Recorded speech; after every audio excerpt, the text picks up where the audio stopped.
Tayo ay may dinaraanan ng mga pag-uusig. Nakakasagupa tayo halimbawa sa paglalakbay natin sa mundong ito ng iba't ibang uri ng kaligaligan. Nagkakaroon tayo ng mabigat na karamdaman at iba't ibang uri pa ng mga suliranin na maaaring dumarating sa ating buhay. Kailangan natin ng tulong ng ating Panginoong Diyos. Pero paano po ginawa ni Ezra yung paghingi ng tulong sa ating Panginoong Diyos sa pamamagitan ng panalangin, pagpapanata nila sa ating Panginoong Diyos? Kasi alam nila, ang Panginoong Diyos talagang magliligtas sa kanila sa panahon ng kanilang pangangailangan. Alam niyo, sinasabi lang ito ng Diyos sa atin ngayon para sabihin niya sa atin, walang imposible sa Kanya.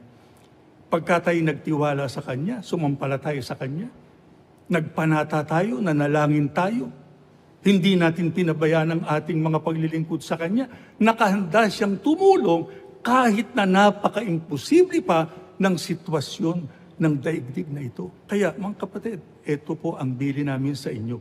Laging niyong siguraduhin, pagka kayo lalapit sa Panginoong Diyos, para kayo dinggin yung ating puso, yung ating buhay, yung ating pag-iisip, na ayon sa lahat ng inaasahan ng Diyos na dapat po nating sundin.